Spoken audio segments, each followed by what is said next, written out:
This Unknown is kind of a song that just started with me at the piano, and I didn't have any indication of like, oh, I'm going to write an album or I'm going to do a song that's about this thing. It just kind of started like, I was actually kind of annoyed like that night. At what?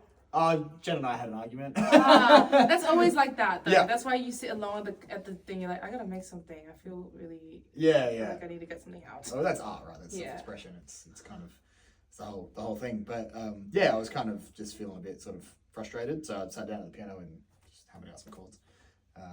And that like chorus melody just came to mind. It just oh when I look up from this unknown, that whole thing. Like that just kind of came out real spontaneously, and it was like, okay, there's something here. Yeah, for sure.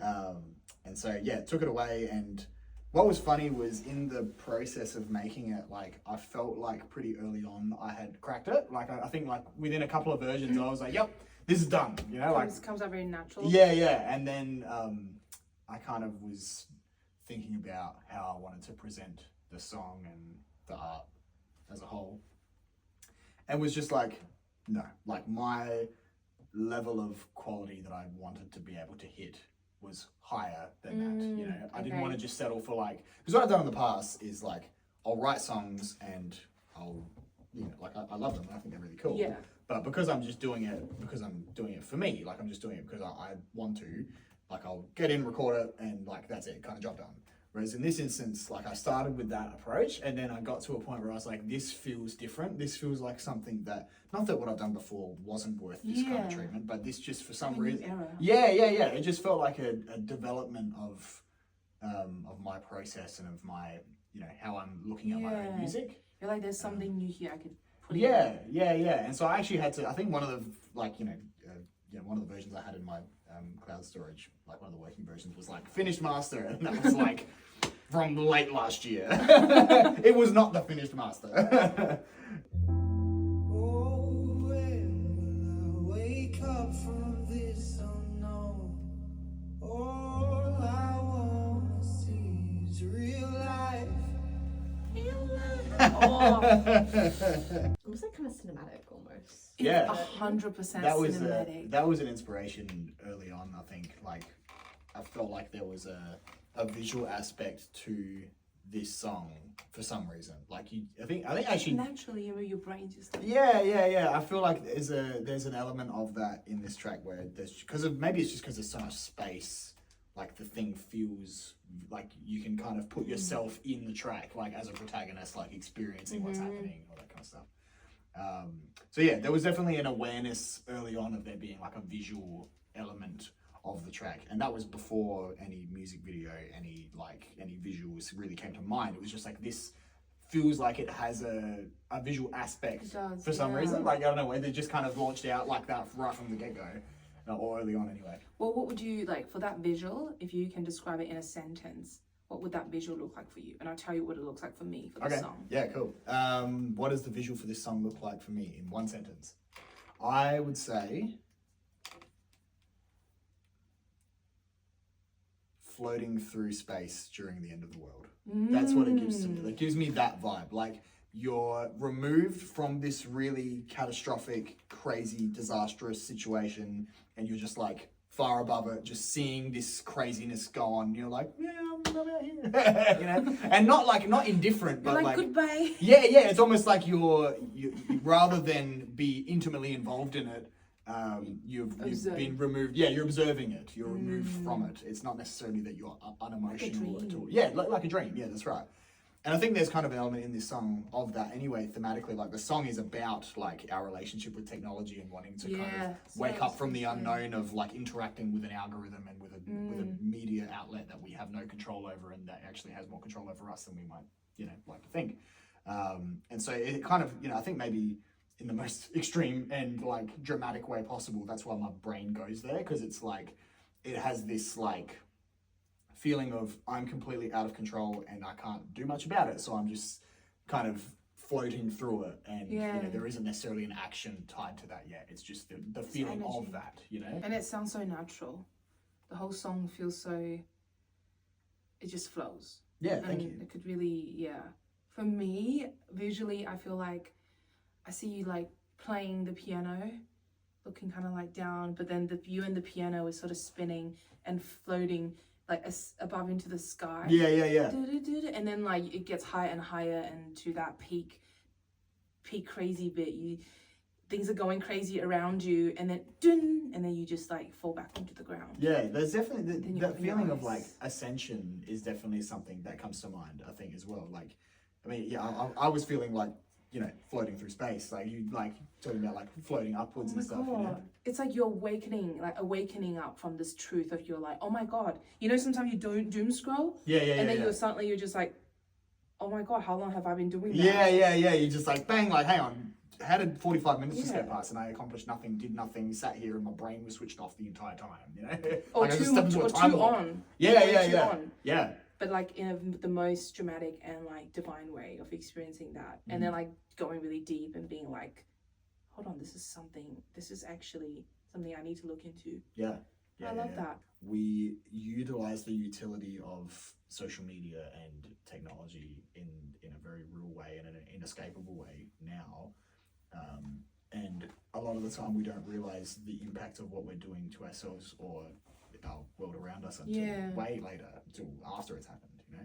And I think that reality with technology and social media was something that maybe was in the back of my mind when I was kind of shaping some of the world for this, because it was just like, that's a really scary thing, and at the time that it's happening, you have no understanding that it's good or bad. You know, it's just happening. That you're interacting with this like world that you kind of don't have any control over. So yeah, it's all of those vibes. Yeah, I feel like we do have control over our own. Of our own actions. I feel like that thing is actually now you have control of it because you woke up to how it might impact you. Yeah. And That's true. You're being conscious about it. Yeah. It's that feeling of like, this thing I can't control, but myself I can. Yeah. You know, and so that taking responsibility, and I mean, maybe in some way that's kind of the snapback at the end is just like clarity. Yeah, it's clarity. It's that like the light bulb's gone off. You know. I've had lucid dream. I have dreams where I was dreaming, and then there will be moments something happened, and then I'll realize, and I'll be like, oh my God, this is a dream, and it feels like, because when you're in a dream, things are just happening, and you're just like, yeah. And then the ding moment was just like ding, and I'm like, oh. And when I remember in these dreams, when I realized I am dreaming, I could start to control it. Yeah. I could start to think about stuff, and my dream would start to sort of kind of shift. But it need more training to, I think. Yeah, because we do sometimes live unconsciously, right? Yeah. Of our choices. And then you grow up, not really about age, really. It's more about the spiritual, like mentally, just something. Yeah. Sometimes you're like, oh my God, I do have the choice. Yeah, I gotta like wake up and take control of my life, you know, and that's the theme that gets hinted at right at the end as well. So it's that don't I want real life, that feeling of like the real life that I'm after here is one that I actually have to wake up and take control of. You know, You're like right. It doesn't just come from nowhere. Like I don't just blindly stumble into it.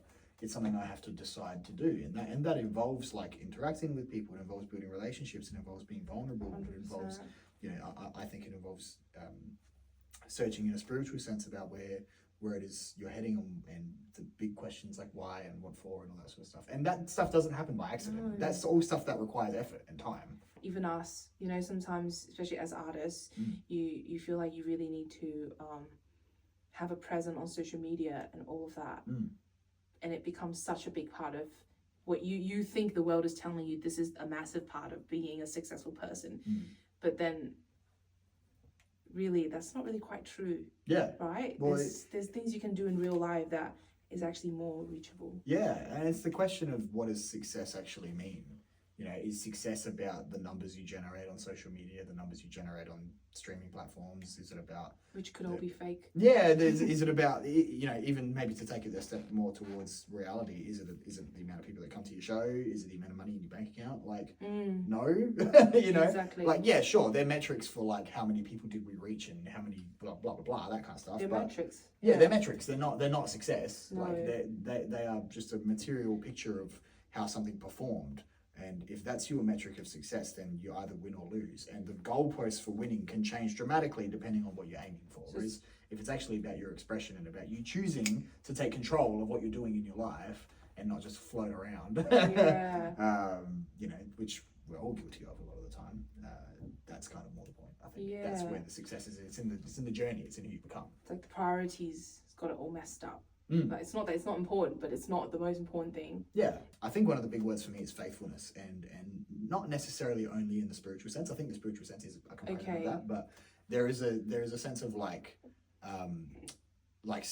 choosing to commit and stick to something and show up for something, and like that's what we were talking about before, of the like, I'm gonna wake up and choose to actually decide to do this and take control of what I'm doing and blah blah, blah, that kind of stuff. That sense of like, of choosing to continuously show up for what is happening in your life and be who you are and all that kind of stuff. Remind me of like integrity as well. Yeah. It feels like it's just like searching for meanings, Yeah. like deep within. And I feel like that's like a lot of artists or like humans' journey. I think it's really important, but like not everyone do that. Yeah. So distracted by, like you say, whether all the aspect of success, making money, or like being able to, you know, do this and do that, but instead of like going within, being like, okay, maybe the success mean that I know what I'm doing and that I am proud and show up every day. Interesting. Yeah, the integrity component is definitely a big part, because like you can faithfully show up to something and it be the wrong thing. You can faithfully show up and have no moral about what you're doing whatsoever. That's true.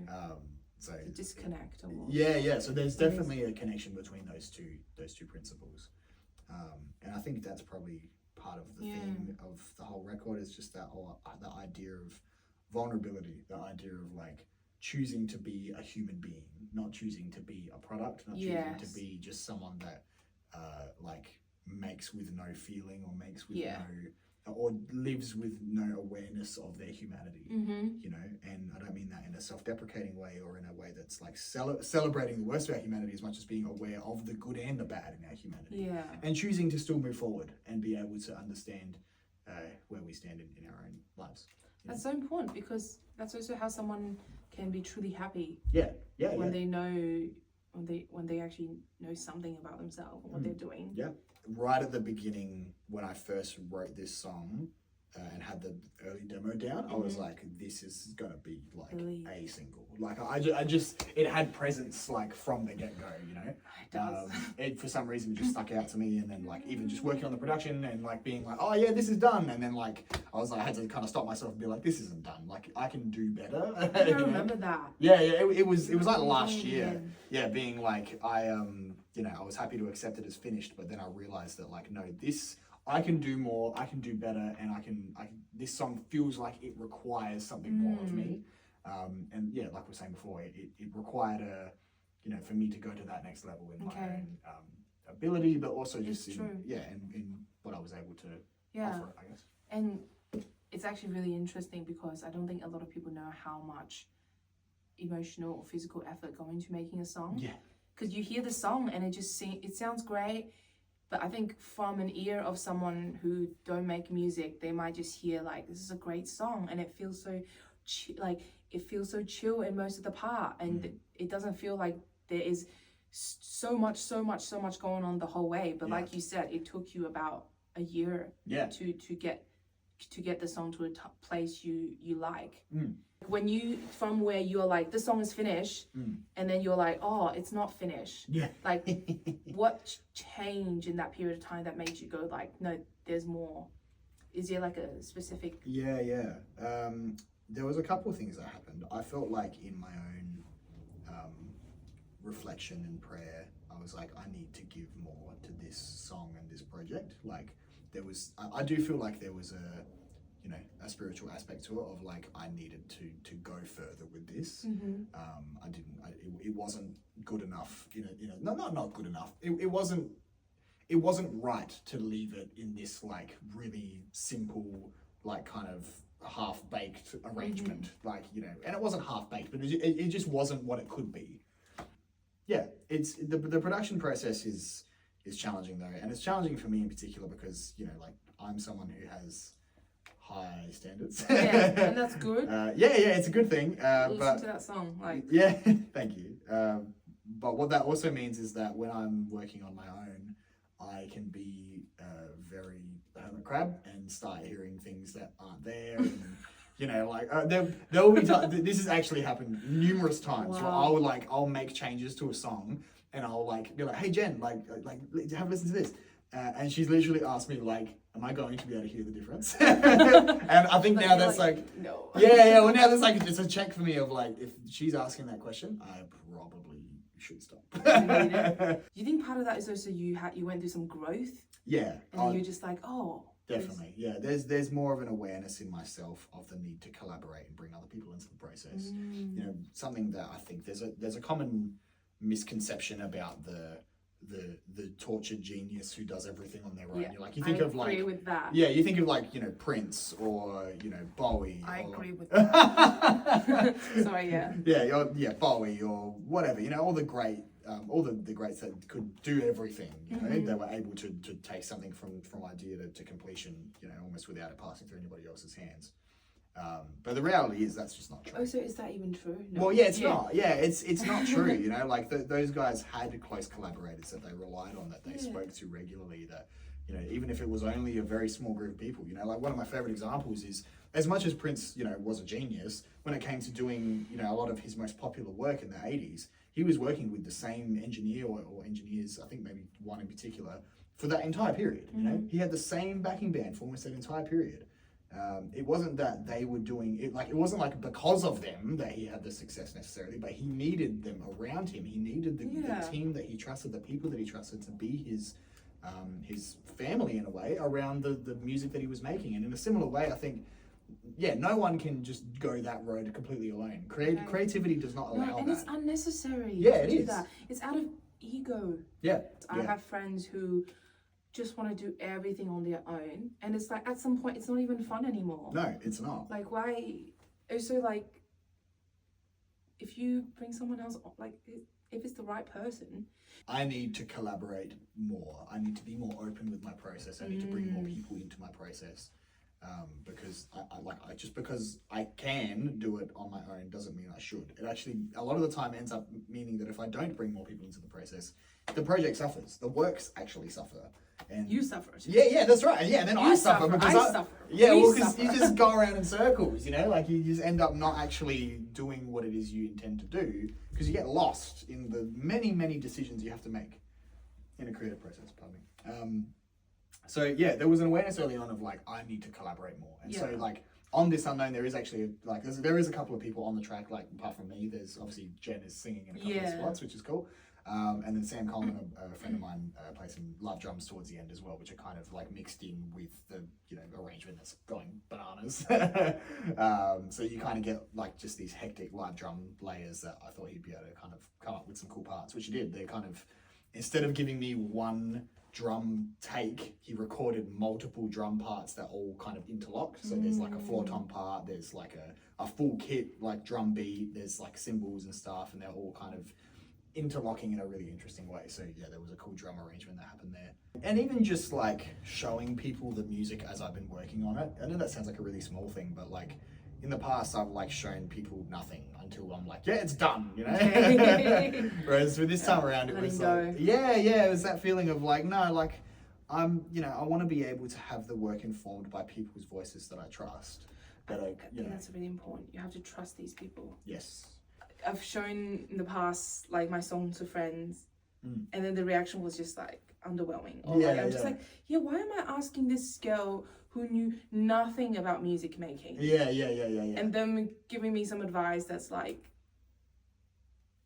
unconstructive and just sort of annoying. Yeah. It's a challenging thing because like. I think the reason why we do that a lot of the time is because sometimes there's people that give those answers. Sometimes the people that will do that are people that we really love, and they don't do it like in a way to harm us or a way to criticize for no reason.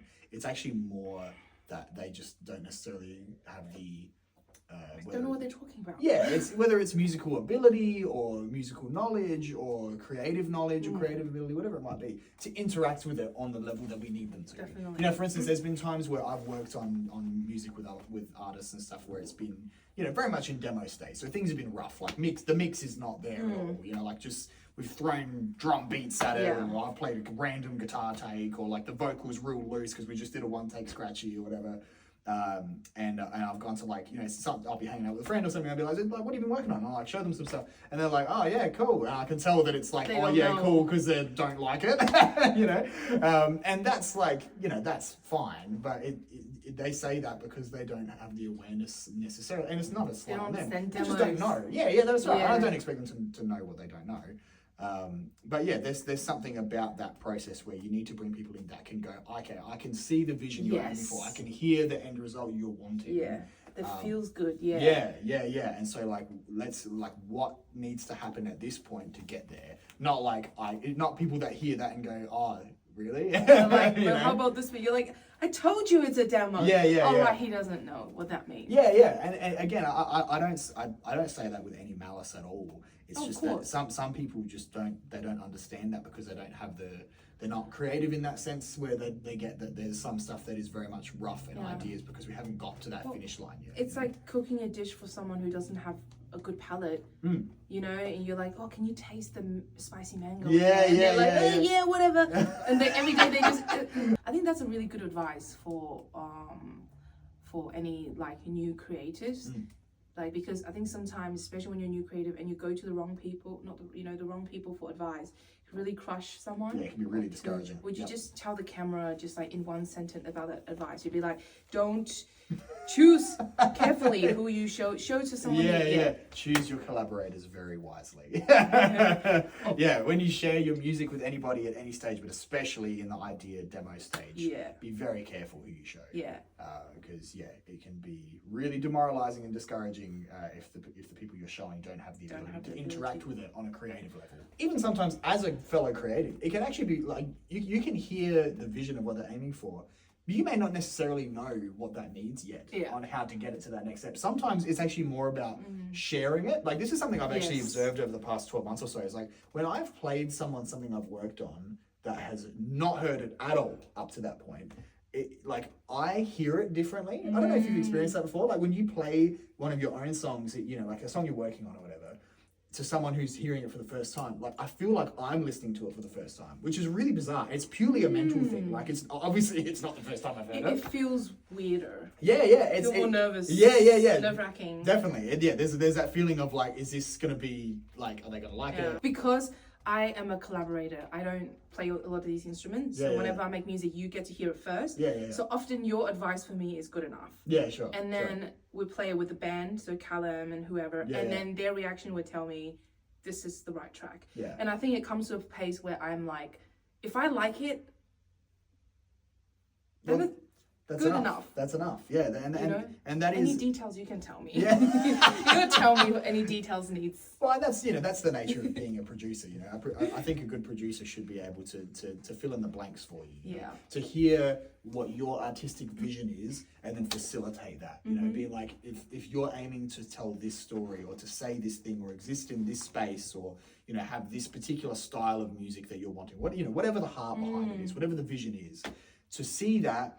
Understand how you tick and the kind of music you love and the kind of music you want to make, and then fill in the blanks. You know, like I see this is the sample we've started with, the chord progression we've started with, the riff we've started with. Like I think of like when we did High ET, you know, you had the bass riff and the basic chord progression, and that was kind of that was kind of where it was at. And then you had like kind of a lot of the vocals, but the arrangement wasn't necessarily there yet. So that's where it was kind of about like, okay, let's bring in now the right drum beats, let's bring in the guitar layers, that's when we get to those big post choruses with all the backing vocals and stuff, let's stack that up and have it progress in the right way so you get this really satisfying, you know, push and pull with the dynamics and stuff, so that you end up with a song that is very much in the vision of what you want to share. You know, and so I think that process has been interesting for me self-producing, you know, with this song in particular, because like it's hard to separate the artistic mindset from the production mindset sometimes. You know, like when you're in the artistic mindset, you're thinking about, how do I express what I'm trying to say? How do I get across the style and the vision and all that, you know, that stuff, the high level thinking stuff about like, what is this for and how is it existing and why and where and blah, blah, blah. The production mindset is like, the artistic mindset doesn't have the how, because that's what the production mindset is. The production mindset is the how. That's like what, you know, keyboard sound are we using, and what's the tempo and the groove and the feel, and what elements need to come in and out, and blah blah blah, you know. And trying to do both of those can be challenging. And I think, again, like looping back around to what we were talking about before, like that's why collaboration in any creativity, in any creative form is so important, because you just can't do all of those. You can't wear all those hats. You know, like you don't need to. And you don't need to. That's right. There's such an amazing community of people. You don't need to wear all the hats. Yeah. Please don't try and wear all the hats. Yeah. You only have one hat. Yeah, that's right. Just wear your hat. Just wear your hat and then take it off and put it on another hat sometimes. Yeah. And just put down your ego and collaborate. Yeah, that's right. I think when your ego is down, you attract people. You attract good collaborator. Yes, and absolutely. You know how difficult that is. Because at first, for me, I'll be naive. I'll be like, oh, anyone's talented. I can see the best in people. Yeah. And then you worked with a few other producer, and then worked with you, and then I'm like, this is what matching feels like. Anthony gets when I say something maybe some other person would think is too abstract. Yeah, sure. Which is annoying for me. I'm like, are we creative here? Is an abstract really all there is? That's the point. That's the point, right? Yeah. I released Glory and Stillness earlier this year, double single. Which were cool. I'm very proud of those songs. But for me, releasing those songs, like I hope this doesn't sound like I'm doing them a discredit, but I needed to put them out to start. Yeah, you know, like I needed to see them through and show that, like, as like, here, this is my name, and this is like at my heart, this is where I am. Yeah. You know, it was very much it was not a commercial decision to put them out. 100%. It was a personal thing, you know. Yeah. Like, I needed to share that. Yeah. And not that like this album is a commercial decision and not a personal one. It is a personal one, but this is coming from a different mindset. It is. I get it. Yeah. I know you work with a lot of people as a producer. Did that working with other artists as a producer impacted this creative process? Absolutely. Like having the experience now of working with a number of different artists, like there is really a feeling in myself of like understanding how sacred it is to do to be creative. Like I think in the past I've just tried to speed run it. I've just been like, I'm just gonna like jump in, write a song, play the drums, get it all done, blah blah blah, yeah, all finished, cool, done. Yeah, on to the next thing, you know. Just because that's me, like that's my brain. I'm just. And you were younger. Yeah, that's right. You know, you obviously you live and you learn, but because of working with other people for me, you know, I see that as a real privilege. You know, if for you to say to me like, hey Anthony, here's my song, I want you to produce it. I am aware that you giving me your song to produce is like one of the most vulnerable spaces as a creative and an artist you can let someone into. And so that's a really sacred thing for me. Like I don't take that for granted. And so I need to slow down to do that justice. I can't speedrun that. If I speedrun that, I am going to make you feel like the song doesn't matter, and like I'm not even thinking about how important it is. I'm just trying to get to the finish line, and that's not the way you should do any creative process. You know, obviously there is, you know, you don't want to work on something for a million years, but by the same token, you need to give it the time and energy that it deserves. And so I think that's been one of the biggest things that I've taken on producing other artists. And then coming back to my own work is like, I need to slow down. Like I need to actually let the process be the process. And I remember hearing a quote a long time ago. I think it was from the dude from Tame Impala, Kevin Parker, and he was talking about like someone asked him like, how do you know when a song is finished? And he's like, you just have to decide. Like you could literally work on a song forever. You could work on a creative project forever. Like there could be no finish line. You could just decide changing it. Yeah. You keep changing, I'm going to tweak this, I'm going to add this. What if we add a dog barking and a kazoo and an accordion and a melodica and a guitar solo and a rap verse and blah, blah, blah, blah. And we're going to do 3 versions and you know what I mean? Like, you could go forever. And so you have to just decide, actually, this is done. Your heart will feel it. Yeah, that's right. Your heart feels it. Absolutely. Because your brain will keep wanting to. Yeah, because you keep wanting to be better. You keep wanting it to be, no, that's not exactly what I'm trying to communicate and all that kind of stuff.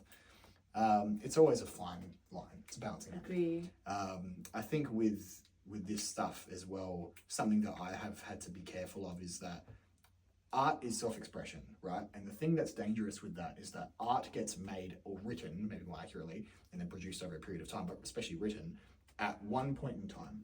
But self-expression, because it's self-expression, ourselves, we change and we keep changing. We change over time, every day, over long periods of time. You know, the person I was 2 years ago is not the person I am now.